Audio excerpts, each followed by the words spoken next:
Hello दोस्तों। आज के इस वीडियो में हम बिहार स्पेशल का करंट अफेयर देखेंगे और ये जनवरी महीने का है। ठीक है। और जितनी भी वीडियो अभी तक बनी है, जितना भी करंट अफेयर कवर किया गया है, उम्मीद ये करते हैं कि आप लोगों ने उसको अच्छे से देखा भी होगा, अच्छे से समझ लिया होगा। कुछ इंपॉर्टेंट पॉइंट्स हैं तो उनको आपने नोट डाउन भी कर लिया होगा। ठीक है। आज हम जनवरी का करंट अफेयर देखेंगे और जनवरी का करंट अफेयर बिहार स्पेशल देखेंगे 2023 का, जो BPSC 69 एग्ज़ाम होने वाला है उसमें तो महत्वपूर्ण ही है। साथ में जो भी और भी एग्ज़ाम्स होने वाले हैं या जो भी एग्ज़ाम्स होंगे और भी, उन सब के लिए भी महत्वपूर्ण होगा। ठीक है। सबसे पहले शुरुआत करेंगे हम door to door parcel product योजना। 1 जनवरी 2023 को बिहार की राजधानी पटना में, याद रखना, आयोजित भारतीय रेलवे डाक विभाग, ये भी याद रखना है, कि अधिकारियों कारोबारियों की बैठक में बताया गया कि अब पटना के कारोबारियों को ट्रेन से अपना पार्सल देश के किसी भी कोने में भेजने प्राप्त करने के लिए रेलवे स्टेशन का चक्कर नहीं लगाना पड़ेगा। इसके लिए डाक विभाग और भारतीय रेलवे मिलकर door to door parcel product योजना शुरू कर रहे हैं। कौन कौन कर रहे हैं ये हमको ध्यान रखना है। इसमें याद रखें कि अधिकारियों से जो जानकारी मिली उसमें door to door parcel product योजना जनवरी के दूसरे सप्ताह में पायलट प्रोजेक्ट के तहत पटना हावड़ा पटना पुणे रूट पर शुरू हो गई। कहाँ कहाँ? पटना हावड़ा और पटना पुणे रूट पर।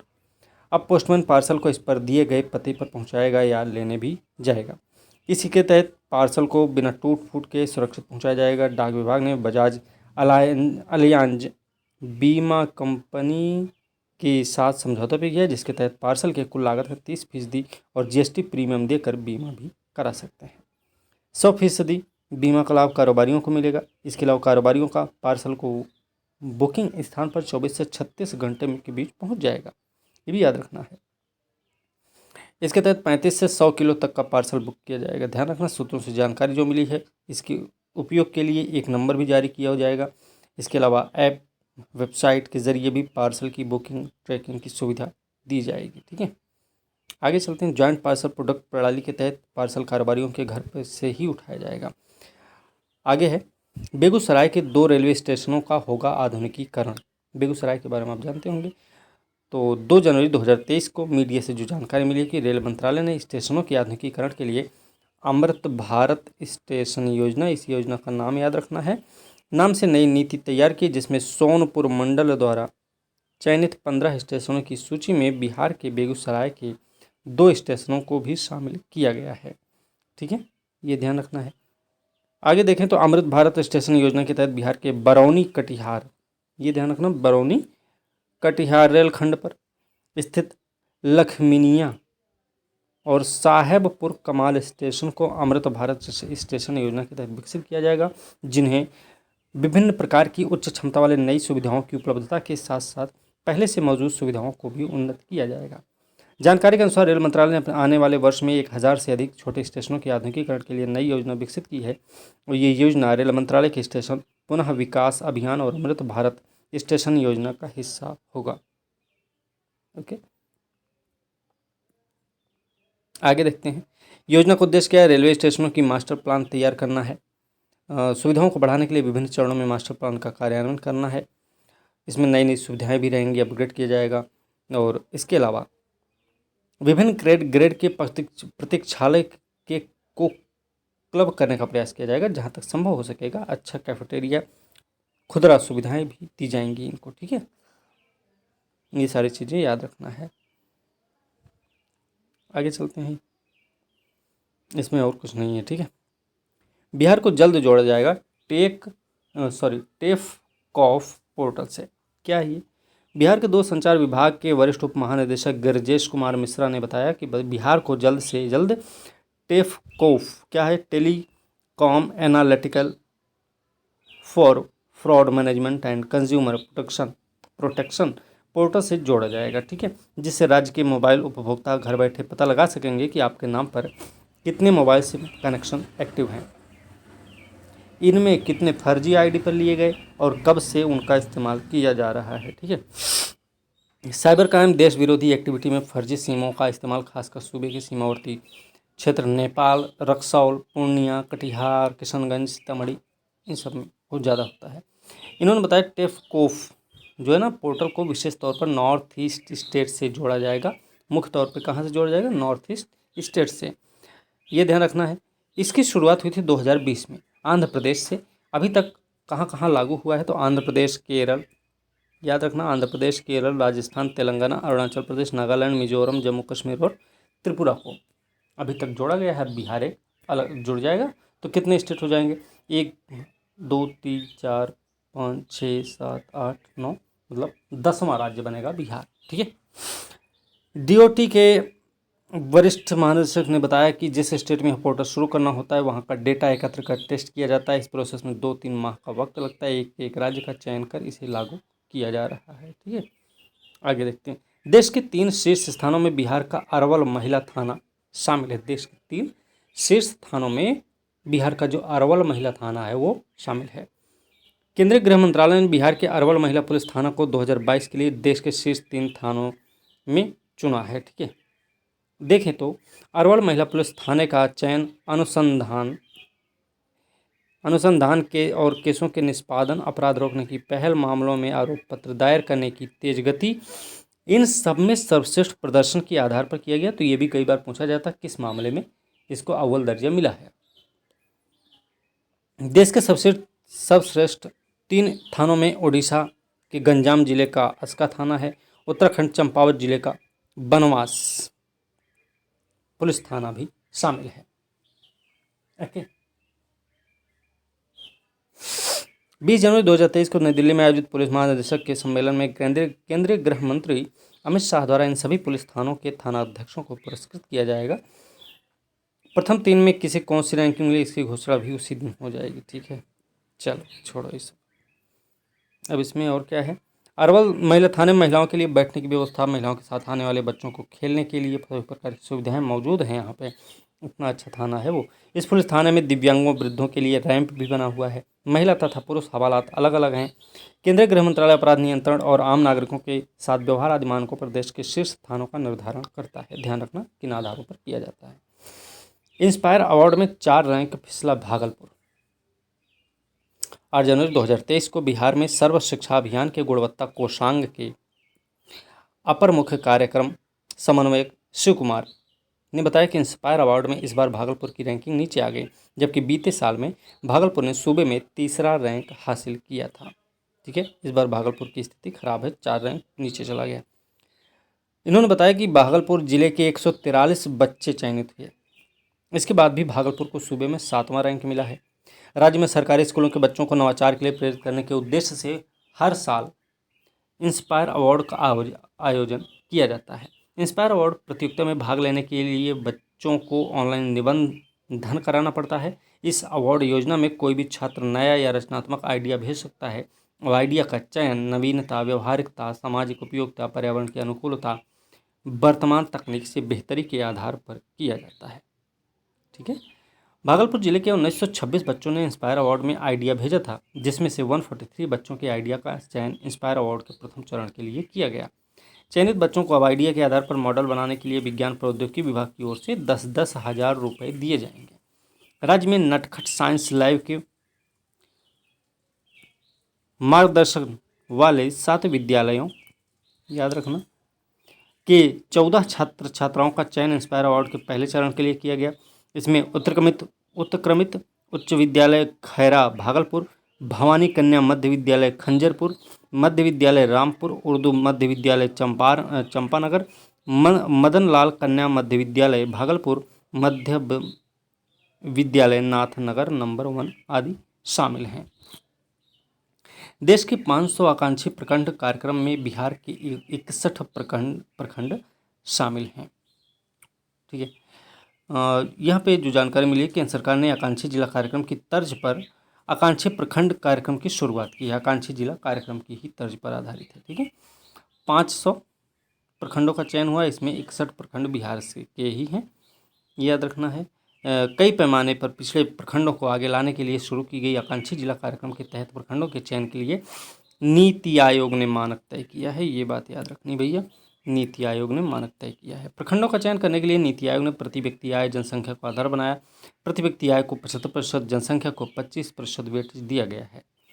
ठीक है। बिहार के 27 पिछड़े जिलों में से 61 प्रखंड का चयन हुआ। इसी प्रकार आकांक्षी प्रखंड कार्यक्रम के तहत उत्तर प्रदेश से 68, झारखंड से 34 और उड़ीसा पश्चिम बंगाल से 29 प्रखंडों का चयन हुआ है। ठीक है, ये आपको पता होना चाहिए। इस विकास जो है ना, कई पैमाने पर पिछड़े इन प्रखंडों में स्वास्थ्य, पोषण है, शिक्षा है, कृषि, जल संसाधन, वित्तीय समावेशन, कौशल विकास, ये सब इसमें शामिल। इस पर ध्यान दिया जाएगा। इन जिलों के लिए केंद्र की ओर से अतिरिक्त फंड का भी प्रबंध किया जाएगा। प्रखंडों की रैंकिंग की जाएगी ताकि उनमें आगे बढ़ने की प्रतिस्पर्धा भी बढ़ सके। 18 में लागू हुआ था। 18 में आकांक्षी जिला कार्यक्रम 18 में लागू आकांक्षी जिला कार्यक्रम में बिहार के 12 जिले शामिल थे। कटिहार, बेगूसराय, शेखपुरा, अररिया, खगड़िया, पूर्णिया, औरंगाबाद, बांका, गया, जमुई, मुजफ्फरपुर और नवादा। इन जिलों में स्वास्थ्य, पोषण, शिक्षा, वित्तीय स्थिति, आधारभूत अवसंरचना जैसे प्रमुख क्षेत्रों को विकसित करने पर ध्यान दिया जाता है। शिक्षा के लिए मुख्य रूप से स्कूल में पढ़ाई, लाइब्रेरी की सुविधा, स्कूलों में आधारभूत संरचना शामिल है। आगे देखें, जेपीआर सर्वे में पटना सिटी में प्राचीन पाटलिपुत्र के अवशेष मिलने के संकेत मिले हैं। तो बिहार राज्य सरकार ने प्राचीन पाटलिपुत्र के अवशेष की खोज के लिए ग्राउंड पेंट्रेटिंग राडार जीपीआर से सर्वे शुरू करवाया है, जिसमें प्राचीन पाटलिपुत्र के अवशेष मिलने के संकेत मिले हैं। जीपीआर सर्वे वर्तमान गुलजार बाग के इर्द गिर्द के क्षेत्रों में आईआईटी कानपुर की टीम द्वारा किया जा रहा है। ये आपको याद रखना, आईआईटी कानपुर की टीम भैया। इसने बताया गुलजार बाग के इर्द गिर्द 490 बीसी से 180 बीसी के बीच की ईंट की दीवार के संकेत भी मिल रहे हैं। 80 सेंटीमीटर से लेकर 2.5 मीटर तक के नीचे अवशेष मिलने के संकेत मिल रहे हैं, जो अलग अलग डायरेक्शन में हैं। इनमें बेगम की हवेली, बीएनआर ट्रेनिंग कॉलेज के नीचे भी अवशेष के संकेत मिल रहे हैं। दरअसल आर्कियोलॉजिकल उत्खनन से पहले जीपीआर सर्वे में ऐतिहासिक अवशेष के सांकेतिक सिग्नल्स मिलता है। इसी संकेत के आधार पर आर्कियोलॉजिकल सर्वे ऑफ इंडिया उत्खनन करता है। सर्वे में जो टीम लगी है वो बीएनआर ट्रेनिंग कॉलेज के मैदान के 1 मीटर नीचे मल्टी स्ट्रक्चर अवशेष के संकेत मिल रहे हैं। ठीक है, तो ये चीज़ हमें याद रखनी है। चलिए आगे देखेंगे। पटना पहुंचा जर्मनी से मंगाया गया 3D डोम स्क्रीन। पटना पहुंचा है, जर्मनी से मंगाया गया था। तो जर्मनी से मंगाया गया नया 3D डोम स्क्रीन तारामंडल पटना पहुंचा है। याद रखना, इसके लगने से जल्द ही पटना के लोगों को तारामंडल में 3D स्क्रीन पर तारों की दुनिया को देखने और समझने का अवसर मिलेगा। पटना के तारामंडल के आधुनिकीकरण की जिम्मेदारी जर्मन कंपनी कालजाइज, कंपनी का नाम याद रखना, जर्मनी की है, कालजाइज को दिया गया। अगले सप्ताह से कालजाइज और एनसीएसएम की टीम 3D डोम स्क्रीन के अलग अलग पैनल को इंस्टॉल करेगी। इससे तारामंडल का प्रोजेक्शन सिस्टम पूर्ण रूप से डिजिटलाइज हो जाएगा। ठीक है, लगभग 34 करोड़ रुपए से आधुनिकीकरण होने से यहाँ सौर मंडल पर बनी वर्ल्ड क्लास फिल्में देख सकेंगे। इसके साथ ही लेज़र प्रोजेक्टर RGB किरणों को कंप्यूटर के माध्यम से मिश्रित कर 3D शो के लिए वास्तविक रंगों का निर्माण करेगा। दर्शकों की सुविधा के लिए सीटिंग अरेंजमेंट में भी बदलाव किया जाएगा, जो पहले के मुकाबले और भी आरामदायक होगा। तारामंडल के प्रोजेक्ट एंड प्रोग्रामिंग डायरेक्टर अनंत कुमार ने बताया कि अगले सप्ताह से 3D स्क्रीन इंस्टॉल करना शुरू हो जाएगा। ठीक है, देखिए अप्रैल 2023 से के पहले सप्ताह से शुरू हुआ है। ठीक है, और इसमें क्या और ध्यान रखना है, इसमें और तो कुछ नहीं ध्यान रखना है। ठीक है, स्पेस एंड एस्ट्रोनॉमी गैलरी का डिज़ाइन राष्ट्रीय विज्ञान संग्रहालय परिषद, ये थोड़ा सा देख लेना।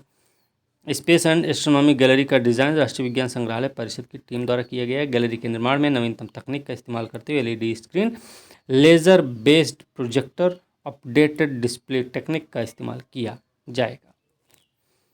पूर्व केंद्रीय मंत्री शरद यादव का निधन हुआ है। तो इनके बारे में अगर देखें तो जनता दल यूनाइटेड के पूर्व राष्ट्रीय अध्यक्ष रहे हैं।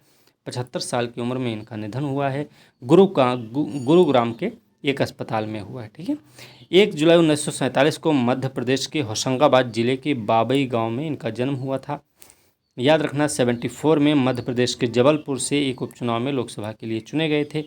89 में VP सिंह के नेतृत्व वाली सरकार में मंत्री बने और 90 के दशक के अंत में अटल बिहारी वाजपेयी के नेतृत्व वाली सरकार में नागरिक उड्डयन, खाद्य और नागरिक आपूर्ति के पोर्टफोलियो को संभालने वाले केंद्रीय मंत्री के रूप में कार्यभार संभाला था। जदयू के पहले अध्यक्ष थे, जो 2003 से 16 तक इस पद पर रहे हैं। मई 2018 में उन्होंने बिहार में बीजेपी के साथ गठबंधन के कारण जदयू से अलग होने के बाद लोकतांत्रिक जनता दल LJD लॉन्च किया। ठीक है, मई 2022 में उन्होंने अपनी पार्टी लोकतांत्रिक जनता दल का राष्ट्रीय जनता दल में विलय कर लिया। 10 बार के सांसद रहे हैं लोकसभा में, 7 बार राज्यसभा में, 3 बार रहे हैं, याद रखना। और ये समाजवादी नेता थे, राम मनोहर लोहिया के दर्शन से प्रेरित थे, JP आंदोलन के प्रमुख चेहरों में से एक थे। ये 3 राज्यों से लोकसभा चुनाव जीते। एक तो मध्य प्रदेश से ही जीते थे, जबलपुर से 2 बार, उत्तर प्रदेश से में बदायूं से 1 बार जीते थे, और बिहार में मधेपुरा से 4 बार जीते हैं। आगे चलते हैं। PK शाही बने बिहार के नए महाधिवक्ता। PK शाही नाम है, ठीक है, ध्यान रखना। राज्य के पूर्व मंत्री, पटना उच्च न्यायालय के वरिष्ठ अधिवक्ता प्रशांत कुमार शाही को राज्य का नया महाधिवक्ता नियुक्त किया गया। इनकी नियुक्ति की अधिसूचना जारी कर दी गई है। प्रशांत कुमार शाही पूर्व अधिवक्ता ललित कुमार का स्थान लेंगे, ध्यान रखना। ललित किशोर हैं भाई। ललित किशोर की पटना हाई कोर्ट में 21वें महाधिवक्ता के रूप में नियुक्ति 31 जुलाई 2017 को हुई थी। प्रशांत कुमार शाही पूर्व में भी बिहार के महाधिवक्ता रह चुके हैं, 2005 से 2010 तक। वे राज्य सरकार के एडवोकेट जनरल रहे। इन्हें नीतीश कुमार की सरकार में शिक्षा मंत्री भी बनाया गया था, ये भी ध्यान रखना है। मंत्री पद से हटने के बाद वे फिर से पटना हाई कोर्ट में वकालत करने लगे। केंद्रीय खान कोयला मंत्रालय ने बिहार में विभिन्न खनिजों के खनन के लिए 7 ब्लॉक का आवंटन किया है भाई। किसने किया? केंद्रीय खान कोयला मंत्रालय ने किया है। और बिहार में किसका? ग्लूकोनाइट, पोटाश का, क्रोमियम, निकेल सहित platinum group of element, magnetite, iron, bauxite और दुर्लभ मृदा धातुओं के खनन के लिए 7 ब्लॉक का आवंटन हुआ है। इनका खनन इसी साल शुरू होगा। इसके लिए इन सभी में खनन की मंजूरी का प्रस्ताव इसी महीने खान और भूतत्व विभाग की तरफ से राज्य मंत्रिपरिषद की बैठक में पेश किया जाएगा। ठीक है, ये सारी चीज़ें तो ठीक हैं। खान और भूतत्व विभाग ने SBI कैप्स निवेश बैंक परियोजना सलाहकार से एक विस्तृत रिपोर्ट मांग की है। रिपोर्ट आने के बाद राज्य सरकार सभी जिलों में करीब 20,000 करोड़ रुपए के ग्लूकोनाइट और लोहे के भंडार को पट्टे के आधार पर खनन की अनुमति देने की प्रक्रिया शुरू कर देगी। ठीक है, इसमें याद रखना रोहतास जिले में करीब 25 वर्ग किलोमीटर में ग्लूकोनाइट मिला था। इस जिले के नवाडीह प्रखंड में 10 वर्ग किलोमीटर, टीपा में 8 वर्ग किलोमीटर, शाहपुर प्रखंड में 7 वर्ग किलोमीटर का इलाका शामिल है। ठीक है, नवाडीह प्रखंड 10 वर्ग किलोमीटर, टीपा 8 वर्ग किलोमीटर, शाहपुर 7 वर्ग किलोमीटर का इलाका। गया और औरंगाबाद जिले की सीमा पर मदनपुर प्रखंड के डंजना और आसपास के इलाकों में करीब 8 वर्ग किलोमीटर क्षेत्र में निकेल और क्रोमियम, तो कहाँ पे ग्लूकोनाइट और कहाँ पे निकेल और क्रोमियम। और ग्लूकोनाइट जो है ना, उसका बड़े पैमाने पर औषधि और रासायनिक खाद्य में इस्तेमाल होता है। निकेल का उपयोग लोहा अन्य धातुओं पर परत चढ़ाकर उन्हें जंग लगने से बचाने के लिए किया जाता है, ये भी आपको पता होना चाहिए। निकेल को इस्पात में मिलाकर उसे स्टेनलेस बनाया जाता है, जबकि क्रोमियम का उपयोग मिश्र धातु बनाने में किया जाता है, ये भी आपको साइंस के रूप में पता होना चाहिए।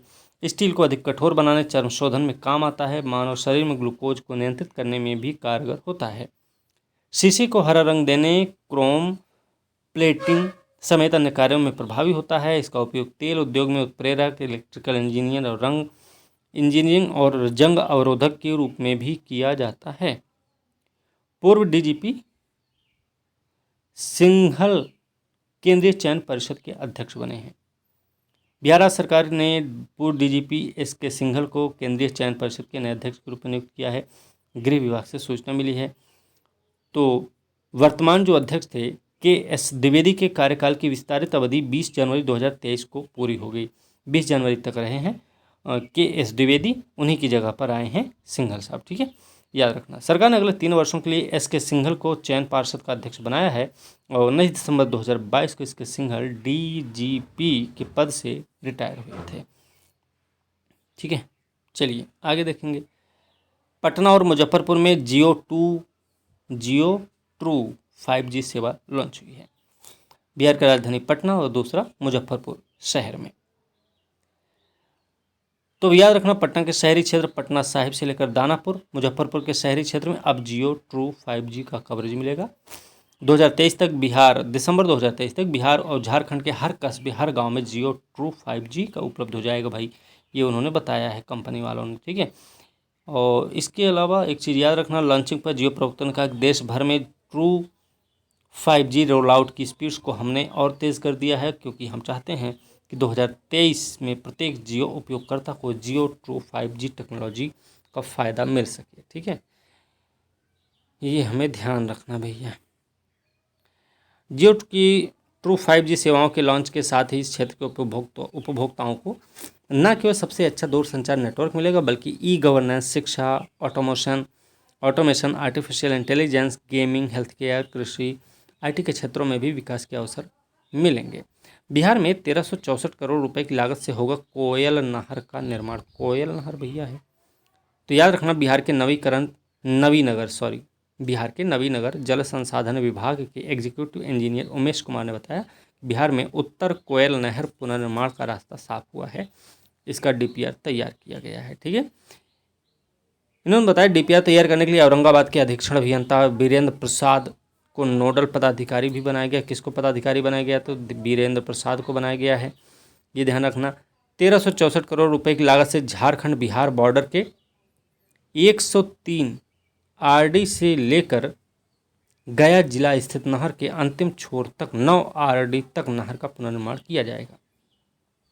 संभावित मार्च अप्रैल माह से उत्तर कोयल नहर कैनाल से लेकर सभी डिवीजन के डिस्ट्रीब्यूटरी पुल, पुलिया, फॉल से लेकर कलवर्ट आदि का कार्य शुरू हो जाएगा। नहर के लाइनिंग पुनर्निर्माण होने से जिले के किसानों को धान और रबी की सिंचाई करने में सहूलियत होगी। ठीक है, आगे चलते हैं। Annual status of education report आई है असर 2022। ये क्या है भाई?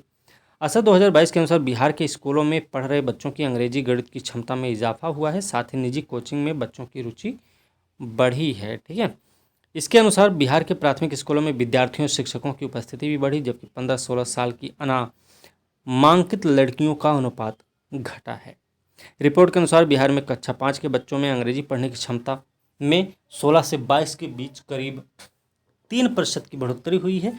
18 में ऐसे बच्चों की संख्या 18.1 थी, जो 2022 में 22.4% हो गई। ठीक है, तो ये हमें थोड़ा सा ध्यान रखना है। चलिए, बिहार में निजी कोचिंग का ट्रेंड देश में सर्वाधिक है, ये भी आपको पता होना चाहिए। ठीक है, चलिए आगे देखेंगे। बिहार में PG छात्राओं को मैटरनिटी लीव की मिलेगी पूरी छात्रवृत्ति। बिहार में PG छात्राओं को मैटरनिटी लीव की मिलेगी पूरी छात्रवृत्ति। नेशनल मेडिकल कमीशन ने बिहार के सभी मेडिकल कॉलेजों को एक नोटिस जारी किया, जिसके अनुसार अब मेडिकल कॉलेज में PG करने वाली छात्राओं को मातृत्व अवकाश के बाद पढ़ाई पूरी करने में लगने वाले वक्त के लिए भी छात्रवृत्ति दी जाएगी। ठीक है, बिहार के मेडिकल कॉलेज में पोस्ट ग्रेजुएट करने वाली छात्राएं मातृत्व अवकाश में रहती हैं तो उनको आर्थिक नुकसान नहीं होगा। अब इन छात्राओं को मातृत्व अवकाश के बाद जितना समय पढ़ाई को पूरा करने में लगेगा उस अवधि की छात्रवृत्ति उनको मिलेगी। ठीक है, ये आपको ध्यान रखना है, बस इसमें बाकी कुछ और नहीं ध्यान रखना है। ये देखिए, बिहार के सरकारी मेडिकल कॉलेज अस्पताल में 3 साल का पोस्ट ग्रेजुएट कोर्स होता है। विद्यार्थियों को पहले साल प्रति माह मिलता है 68,545 रुपये छात्रवृत्ति, दूसरे वर्ष में मिलता 75,399। इसी तरह तृतीय वर्ष के प्रशिक्षण के दौरान पोस्ट ग्रेजुएट करने वाली छात्राओं को 82,000 रुपये प्रति माह छात्रवृत्ति। ये भी थोड़ा देख लेना, याद रखना, डाटा है। जैविक विधि से लीची की खेती करने वाले 200 किसानों को मिलेगा जियो टैग। जियो टैग क्या भी? बिहार के मुजफ्फरपुर जिला उद्योग केंद्र के महाप्रबंधक धर्मेंद्र सिंह ने कहा, जिला उद्योग केंद्र में एक कार्यशाला के दौरान बताया कि मुजफ्फरपुर में जैविक खेती से लीची का उत्पादन करने वाले 200 किसानों को जियो टैग से जोड़ा जाएगा, जिस पर उनके उत्पादन से लेकर पूरा रिकॉर्ड रहेगा। इसमें क्या हो जाएगा? लीची का उत्पादन करने वाले किसानों को जियो टैग से जोड़े जाने पर देश विदेश कहीं से भी लोग जियो टैग की बदौलत सीधा किसान से संपर्क कर सकते हैं। एक जिला एक उत्पाद के तहत लीची उत्पादन करने वाले किसानों के रिकॉर्ड के लिए जिला उद्योग विभाग की ओर से एक टीम भी बनाई गई है।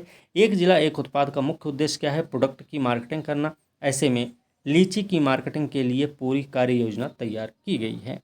जिला उद्योग केंद्र की कार्यशाला के दौरान एक जिला एक उत्पाद के तहत लीची की जैविक खेती को बढ़ावा देने के लिए किसानों को प्रेरित किया गया है।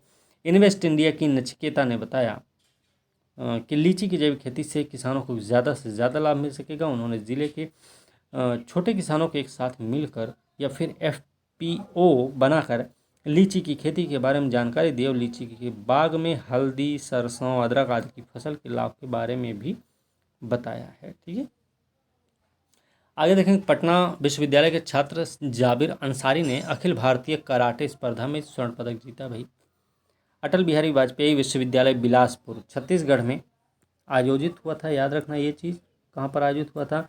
अखिल भारतीय अंतर विश्वविद्यालय कराटे प्रतियोगिता में पटना विश्वविद्यालय के छात्र जाबिर अंसारी ने इतिहास रचते हुए 75 किलोग्राम भार वर्ग में स्वर्ण पदक जीता है। ठीक है, भारतीय विश्वविद्यालय संघ और अटल बिहारी वाजपेयी विश्वविद्यालय बिलासपुर के तत्वावधान में 17 से 22 जनवरी, ये भी याद रखना, 5 दिवसीय अखिल भारतीय अंतर विश्वविद्यालय कराटे महिला पुरुष प्रतियोगिता BR यादव इंडोर स्टेडियम बतराई में हुआ था। ये भी आपको पता होना चाहिए कहाँ पर हुआ था। ठीक है, इसमें देश के लगभग 200 प्रतिष्ठित विश्वविद्यालय के 2500 खिलाड़ियों ने भाग भी लिया था। भैया, कराटे के जाने माने खिलाड़ी जाबिर अंसारी जमुई जिला के हैं। भैया, जमुई जिला से बिलोंग करते हैं, ये ध्यान रखना है। और जमुई जिला में झाझा प्रखंड के हैं, तुम्बा पहाड़ के निवासी हैं। पटना विश्वविद्यालय से स्नातक की पढ़ाई कर रहे हैं। ये पटना में आयोजित बिहार स्टेट कराटे चैंपियनशिप 23 में जाबिर अंसारी ने लगातार 7वीं बार स्वर्ण पदक जीतकर इतिहास रचा था। स्वर्ण पदक जीतने पर जाबिर का चयन राष्ट्रीय प्रतियोगिता के लिए हुआ, जो कि 17 से 19 फरवरी 2023 को देहरादून उत्तराखंड में आयोजित होगा। तो यहाँ पर भी गए होंगे, है ना? तो फरवरी वाला देखा जाएगा, नहीं मार्च वाला भी देखते थे, मार्च वाले में तो ये मिल गया था, है ना? इसके अलावा जाबिर ने ओडिशा की राजधानी भुवनेश्वर में 22 से 25 दिसंबर 2022 तक आयोजित 12वीं all India open national karate प्रतियोगिता में भी 75 किलोग्राम भार वर्ग में स्वर्ण पदक जीता था। तो ये थोड़ी इनकी उपलब्धि है, ये आपको ध्यान रखना है। उत्कृष्ट प्रदर्शन के आधार पर बिहार सरकार 3 बार राष्ट्रीय स्तर के खेल सम्मान से भी जाबिर को सम्मानित कर चुकी है। 11 दिसंबर 2022 को बिहार इंडस्ट्रीज एसोसिएशन पटना में संकट हरण सहयोग समिति के द्वारा आयोजित महात्मा बुद्ध सम्मान से जाबिर को सम्मानित किया जा चुका है। बिहार जाति आधारित सर्वेक्षण का पोर्टल हुआ लॉन्च। ठीक है, बिहार के मुख्य सचिव आमिर सुबहानी द्वारा बिहार जाति आधारित सर्वेक्षण पोर्टल को लॉन्च किया गया है। ये जातीय सर्वेक्षण कार्य में सभी प्रकार के डिजिटल प्रबंधन के लिए उपयोगी होगा। जाति गणना के पहले चरण का कार्य पूरा हुआ है। प्रथम चरण में एकत्रित किए गए सभी आंकड़ों को अब इस पोर्टल पर अपलोड किया जाएगा। ये ध्यान रखना, जाति गणना के पहले चरण में राज्य भर में करीब 2,58,90,497 परिवारों तक गणना कर्मियों ने पहुंचकर मकानों की नंबरिंग कर दी है। ठीक है, एक चीज़ और याद रखना, जाति गणना के लिए टोला सेवक, तालीमी मरकज, ममता, आशा कार्यकर्ता, जीविका दीदियाँ, शिक्षक, कृषि समन्वयक, मनरेगा कर्मी, रोजगार सेवक, विकास मित्र को जिम्मेवारी दी गई। किसको किसको जिम्मेदारी दी गई, ये भी आपको पता होना चाहिए। ठीक है, चलिए आगे देख लेंगे। इसके आगे देखेंगे, भागलपुर में बना राज्य का पहला self moot and digital court. कहाँ बना? भागलपुर में बना है। कहाँ पे? नाथनगर के नूरपुर में। वरीय अधिवक्ता अनिल झा ने बताया है कि राज्य के लोगों के लिए हाईकोर्ट सुप्रीम कोर्ट की सुनवाई के लिए भागलपुर के नाथनगर में self moot and digital court बनाया गया है। अब यहाँ से देश भर के कोर्ट की सुनवाई डिजिटल माध्यम से की जाएगी। ठीक है, नाथनगर के नूरपुर में वरीय अधिवक्ता अनिल झा ने बताया, इसे बनवाया भैया वरीय अधिवक्ता अनिल झा का दावा है कि बिहार में यह पहला कोर्ट होगा। अब तक किसी अधिवक्ता ने ऐसी व्यवस्था नहीं बनाई। यह कोर्ट 10 डिसमिल यानी 4 कट्ठे जमीन में बनाई गई है, जिसमें बड़ा सा हॉल बनाया गया है। जज को बैठने के लिए इजलास भी बनवाया गया है, ये भी ध्यान रखना है थोड़ा सा। ठीक है, और इसमें कुछ तो और नहीं देखना है। एक चीज़ और, इस मूट कोर्ट में पहला केस ऑनलाइन दिल्ली के रोहिणी कोर्ट में लंबित चेक बाउंस से जुड़े मामले का लड़ा गया। इसे भागलपुर के, ये इम्पोर्टेंट हो सकता है आपके लिए, तो ये थोड़ा सा देख लेना, है ना। पहला केस ऑनलाइन दिल्ली के रोहिणी कोर्ट में लंबित चेक बाउंस से जुड़े मामले का लड़ा गया था। इसे भागलपुर के शिकायतकर्ता प्रकाश शर्मा ने दिल्ली के रोहिणी कोर्ट में केस किया था, जिस पर सुनवाई हुई। इसके अलावा बंगाल के मुर्शिदाबाद में एक्सिस बैंक में घुसकर 2 करोड़ रुपए की बड़ी डकैती का केस अभियुक्तों की तरफ से लड़ा जा रहा है। इसकी सुनवाई मूट कोर्ट के माध्यम से ऑनलाइन चल रही है। ठीक है, ये हो गया। लॉ कंसल्टेंट राजेश कुमार तिवारी ने बताया कि मूट कोर्ट में नए नए अधिवक्ताओं को सीखने का अच्छा अवसर मिलता है। नए अधिवक्ता बहस करने की अच्छी शैली सीखते हैं, हिचकिचाहट दूर होती है, दूर के कोर्ट को का केस लड़ने में आसानी भी होती है। बिहार पुलिस के 2 जवानों को राष्ट्रपति का विशिष्ट सेवा पदक और 17 को सराहनीय पुलिस सेवा पदक दिया गया है। ठीक है, ध्यान रखना 2 पुलिस जवान हैं। चलो, राष्ट्रपति का विशिष्ट सेवा पदक और 17 को सराहनीय पुलिस सेवा पदक मिला है। लगातार तीसरा साल है जब यहां से किसी को पुलिस वीरता पदक नहीं मिला है। विशिष्ट सेवा पदक पाने वालों में गया जिला के नीमचक बथानी के एसडीपीओ विनय कुमार शर्मा, आर्थिक अपराध इकाई ईओयू के इंस्पेक्टर विनय कृष्ण शामिल हैं। इसके अलावा आईजी से लेकर हवलदार तक के 17 कर्मियों को सराहनीय पुलिस सेवा पदक से नवाजा गया है। इनमें आईजी मुख्यालय विनय कुमार समेत अन्य शामिल हैं। ये पदक पाने वालों की सूची में सबसे ज़्यादा संख्या सीआईडी और डुमरांव स्थित, ये ध्यान रखना थोड़ा सा, सीआईडी और डुमरांव स्थित 20 है बिहार विशेष सशस्त्र पुलिस के कर्मी शामिल हैं। इसमें जो 17 को सराहनीय पुलिस सेवा पदक मिला उसमें विनय कुमार आईजी मुख्यालय पुलिस मुख्यालय बिहार, और आलमनाथ भुइया हवलदार किशनगंज, अवधेश कुमार सिंह हवलदार B-4 डुमरांव बक्सर, अक्षय बर नाथ पांडे कांस्टेबल B-4 मुख्यालय पटना, संजय कुमार शेखर एएसआई हैं ATS Patna, Santosh Kumar Dixit ASI CID Patna, Alok Kumar constable SCRB Patna से हैं। ठीक है, ऐसे मतलब इसमें सबके नाम तो हैं, 17 लोगों के नाम होंगे। Devendra Kumar ASI CID Patna, Dharmraj Sharma constable police मुख्यालय, Dhananjay Kumar constable 107 CID Patna, Baijnath Kumar constable Kishanganj, Sanjay Kumar constable 69 CID Patna, Mukhtar Ali constable 217 CID Patna, बोवस इंड हवलदार B-4 डुमरांव बक्सर, पंचरत्न प्रसाद गोंड हवलदार B-4 डुमरांव, सिकंदर कुमार हवलदार B-4 डुमरांव के हैं और बक्सर, और सत्येंद्र कुमार हवलदार B-4 डुमरांव, इन सबको मिला हुआ है। ठीक है, चलिए आगे देखते हैं। बिहार के 3 विभूतियों पद्मश्री सम्मान के लिए चयनित हुए हैं। गणतंत्र दिवस की पूर्व संध्या पर 23 के लिए देश के सर्वोच्च नागरिक पुरस्कारों पद्म पुरस्कारों की घोषणा हुई। इनमें बिहार की 3 विभूतियों को भी शामिल किया गया पद्मश्री अवार्ड के लिए। 3 दय मामले में पुरस्कार को 1 के रूप में गिना जाता है। ठीक है, ध्यान रखना। 106 पद्म पुरस्कार प्रदान करने की मंजूरी हुई। 6 पद्म विभूषण दिए जाएंगे, 9 पद्म भूषण हैं, 91 पद्मश्री हैं। इसमें कुल 19 महिलाएं, ये भी याद रखना है। विदेशी NRI PIO OCI की श्रेणी के 2 व्यक्ति, 7 मरणोपरांत पुरस्कार पाने वाले शामिल होंगे। पद्मश्री पुरस्कार के लिए चयनित बिहार के 3 विभूति में सुभद्रा देवी हैं, आनंद कुमार हैं, कपिल देव प्रसाद हैं। तो आनंद कुमार के बारे में पता, सुपर 30, ये हम पिछले वाले में मतलब मार्च वाले में हम बात कर लिए थे। ठीक है, मार्च या अप्रैल वाले में। मधुबनी की हैं सुभद्रा देवी, इनके बारे में याद रखना थोड़ा सा, 1 मिनट। सुभद्रा देवी और कपिल देव प्रसाद को कला के क्षेत्र में, जबकि आनंद कुमार को साहित्य और शिक्षा के क्षेत्र में दिया गया है, ये आपको पता होना चाहिए।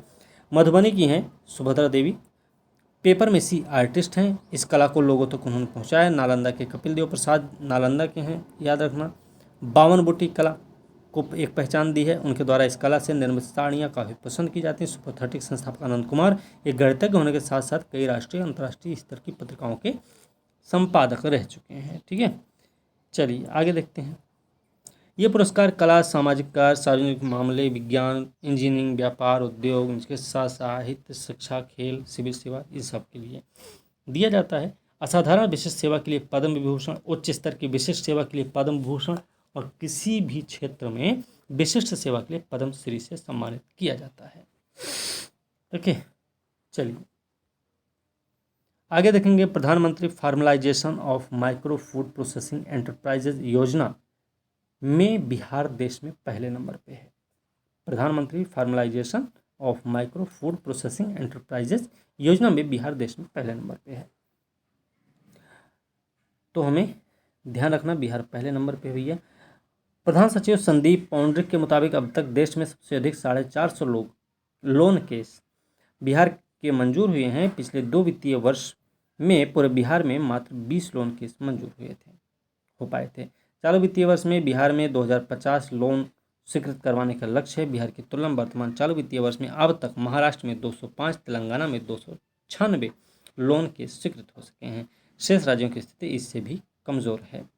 ठीक है, बिहार में बात करें तो 16 से 23 जनवरी 2023 के सप्ताह में PMFME योजना के तहत बैंकों को सबसे अधिक आवेदन भेजे थे। हालांकि आवेदनों की तुलना में स्वीकृति दर कमज़ोर है। ठीक है, चलिए इसमें क्या होगा। इसके तहत भाई खाद्य प्रसंस्करण जैसे मिनी राइस मिल, फ्लावर मिल, अचार यूनिट, पापड़ यूनिट, मखाना यूनिट, नूडल पास्ता यूनिट आदि को अधिक तवज्जो दी जाती है। इसमें भी 35% तक का अनुदान दिया जाता है। PMFME में बिहार के इन 5 जिलों के सर्वाधिक केस स्वीकृत हुए हैं। जैसे समस्तीपुर की बात करें तो ये भी याद रखना, समस्तीपुर के 46 हैं, नालंदा के 30 हैं, पटना के 24 हैं, मुजफ्फरपुर के भैया 22 हैं, सिवान के हैं 18। इसका उद्देश्य क्या है? खाद्य प्रसंस्करण उद्योग के असंगठित क्षेत्र में मौजूदा व्यक्तिगत सूक्ष्म उद्यमों की प्रतिस्पर्धा को बढ़ावा देना। इसका उद्देश्य किसान उत्पादक संगठनों, स्वयं सहायता समूहों और उत्पादक सहकारी समितियों को मदद देना भी है। इसको 5 वर्ष मतलब 2020-21 से वित्तीय वर्ष 24-25 की अवधि के लिए लागू किया गया है। इसरो के नाइट टाइम लाइट एटलस में बिहार बना अव्वल। इसरो के नाइट टाइम लाइट एटलस में बिहार अव्वल हो गया। इसरो के 2 वरिष्ठ अधिकारियों ने बताया कि नेशनल रिमोट सेंसिंग सेंटर की ओर से जारी रिपोर्ट में दावा किया गया है कि बिहार अब न केवल अंधेरे से बाहर आ चुका है बल्कि देश के चमकते राज्यों में अव्वल बन गया है। ठीक है, भारत में 1 दशक के भीतर नाइट टाइम लाइट्स में 43% की बढ़ोतरी हुई, ये भी याद रखना है। इन्होंने बताया कि नाइट टाइम लाइट्स की वृद्धि में 3 प्रमुख कारण हो सकते हैं: सौभाग्य योजना, उज्ज्वला योजना, राष्ट्रीय राजमार्गों के निर्माण। दुनिया भर के क्षेत्रों के आर्थिक विकास को ट्रैक करने के लिए अर्थशास्त्र द्वारा नाइट लाइट का उपयोग किया जाता है। पिछले दशक 12 से 21 के लिए इसरो के नेशनल रिमोट सेंसिंग सेंटर द्वारा तैयार किए गए नाइट टाइम लाइट एटलस के अनुसार राष्ट्रीय स्तर पर औसतन 45% की वृद्धि हुई, जबकि बिहार राज्य में यह वृद्धि 474% रही है। भाई ये बहुत बढ़िया बात रही ना, जो देश के अन्य राज्यों की तुलना में बहुत आगे है। राज्य की यह साधारण उपलब्धि निश्चित रूप से विद्युत क्षेत्र में पिछले 1 दशक में सुदृढ़ीकरण और विस्तार के लिए व्यापक स्तर पर किए गए कार्यों का प्रतिफल है। ठीक है, चलिए अब देखें बड़े राज्यों में पिछले 1 दशक में बिहार के बाद केरल में वृद्धि 119%, मध्य प्रदेश में 66%, उत्तर प्रदेश में 100%, गुजरात में 58% है। ठीक है, चलिए आगे देखें ऊर्जा विभाग के प्रधान सचिव और BSPHCL के अध्यक्ष सह प्रबंध निदेशक हैं संजीव हंस ने बताया कि इसरो द्वारा जारी किए गए decadal change of life time light over India from space के 12 से 21 के वैज्ञानिक विश्लेषण के बाद तैयार किए गए हैं। ठीक है, याद रखना। चलिए आगे देख लेंगे। RSC के द्वारा NASA national oceanic and atmosphere administration के आंकड़ों के आधार पर उपरोक्त सूचकांकों को तैयार किया गया है। ध्यान रखना भाई कौन ने तैयार किया है, ये बात बड़ी इंपॉर्टेंट है एग्जाम के लिहाज से। NRSC की रिपोर्ट के में वैज्ञानिकों ने साल 12 से 21 तक राष्ट्रीय स्तर और जिला स्तर पर लाइट में आए बदलाव को लेकर एक गहन स्टडी भी की है।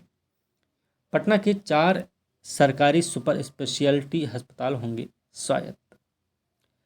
जानकारी के अनुसार इंदिरा गांधी आयुर्विज्ञान संस्थान की तर्ज पर राज्य के 4 सरकारी सुपर स्पेशलिटी अस्पतालों को स्वायत्तता मिलेगी। किसके आधार पे? इंदिरा गांधी आयुर्विज्ञान संस्थान की तर्ज पर। इनको क्या होगा? स्वायत्तता देने से इन संस्थानों की सरकार पर निर्भरता कम हो जाएगी, बेहतर इलाज, शैक्षणिक गतिविधि, विकास करने की क्षमता विकसित हो जाएगी। जिन संस्थानों को स्वायत्तता देने की दिशा में पहल आरंभ हुई है उसमें इंदिरा गांधी हृदय रोग संस्थान, राजेंद्र नगर नेत्र रोग अस्पताल, न्यू गार्डनर रोड अस्पताल, लोकनायक जयप्रकाश नारायण हड्डी रोग अस्पताल, शास्त्री नगर शामिल है। इनका कहना है कि स्वास्थ्य विभाग में इसका प्रारूप तैयार किया जा रहा है। पहले कागजी कार्रवाई की जा रही है जिसमें विभाग सुपर स्पेशलिटी अस्पताल को परिभाषित कर रहा है।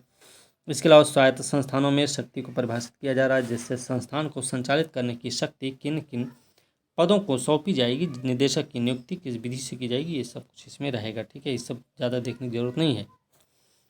राजधानी के पटना में ही है चारों। ठीक है, चारों अस्पतालों में DNB कोर्स संचालित किया जाएगा, ये याद रखना। DNB कोर्स में क्या सीट होगी, उनके प्रशिक्षण की क्या व्यवस्था होगी, इन सभी बातों पर स्वास्थ्य विभाग द्वारा विभागीय स्तर पर काम शुरू हो गया है। ठीक है, तो अब ये हो गया आपका जनवरी का करंट अफेयर। ठीक है, अब ऐसे ही आगे भी करंट अफेयर स्टार्ट चलता रहेगा। अभी जैसे जनवरी के बाद दिसंबर आ जाएगा। अगर अभी देखेंगे जून का आया होगा तो जून की मैगजीन पहले करा देंगे, फिर उसके बाद दिसंबर, फिर नवंबर, अक्टूबर, ऐसे करते करते धीरे धीरे कवर कर देंगे। ठीक है, तो इसी के साथ आज की वीडियो यहीं पर समाप्त करेंगे। अगली वीडियो के साथ मिलते हैं, तब तक के लिए धन्यवाद।